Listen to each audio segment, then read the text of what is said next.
মশারি দিতে গিয়ে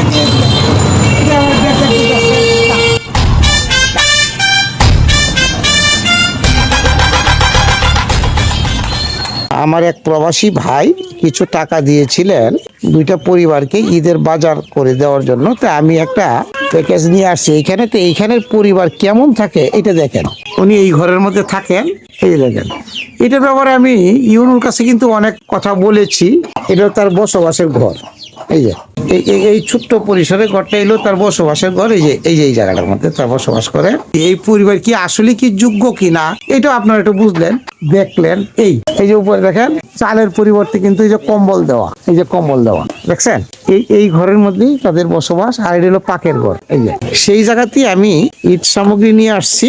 আর তবে এইখানে একজন শিক্ষার্থী বর্তমানে কলেজে পড়ালেখা করে, সহযোগিতার কেউ নেই, বাবাও নেই। যাই হোক, আপনারা সকলে দোয়া করবেন যাতে সে যেন ভালোভাবে লেখাপড়া করার একটা পরিবেশ যেন পায়। আসসালামু আলাইকুম।